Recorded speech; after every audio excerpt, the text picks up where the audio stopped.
ልብ ብላችሁ ስሙ ክርስቲያኖች እግዚአብሔር ፊት በጸሎት ስንቆምም ሆነ ስንናገር የምንናገረው ነገር ብቻ ሳይሆን ለምንናገረው ነገር የተነሳንበትንም ጽንሰ ሐሳብ እግዚአብሔር ያየዋል። ለዛ እኮ ነው ጸሎቶቻችን አንዳንዶቹ ጥሩ ልመና ቢሆኑም ግን መልስ የማይሰጣቸው። ሁላችንም ስንለምን እግዚአብሔር ጥያቄውን የምናቀርበውን ብቻ አይደለም የሚያው የተነሳንበትንም ሐሳብ።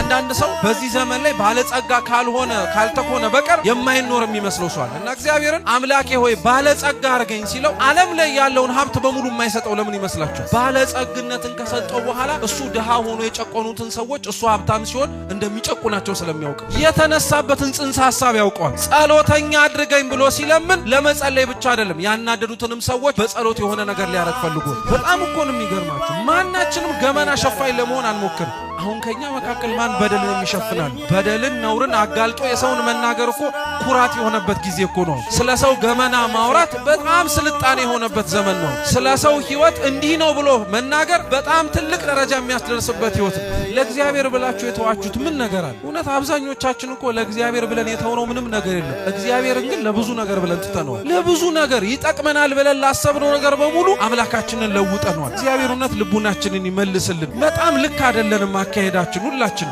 ክርስቲያን መሆናችን በምን ይታወቅ? ከጨፈረው ጋር እንጨፍራለን፣ ከጠጣው ጋር እንጠጣለን፣ ከሚዘሙተው ጋር እንዘሙታለን፣ ከሚሰርቀው ጋር እንሰርቃለን። ሁሉን ነገር ኃጢአት የሚባለውን ነገር በሙሉ ከሌላው ጋር ተባብረን እናደርገዋለን። ታዲያ ክርስቲያን መሆናችን በምን ይታወቅ? እውነት ከእግዚአብሔር ጋር መገኘታችን በምን ይለይ?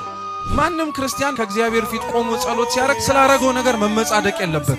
ሰው እንዴት ነው ጾሞ ስለ ጾመ መመስገን የሚጠብቅ? አብዛኞቻችን በነገራችን ላይ ከሚጠበቁብን መንፈሳዊ ህግጋትና የቤተ ክርስቲያን ስርዓቶች ወደ ኋላ በጣም የሸሸን ስለሆነ እንኳን ያልተጠበቀብንን አድርገን ለመመስገን ይቀርና የተጠበቀብንን እንኳን ስናደርግ እንደ ተአምር ነው የሚቆጠሩ።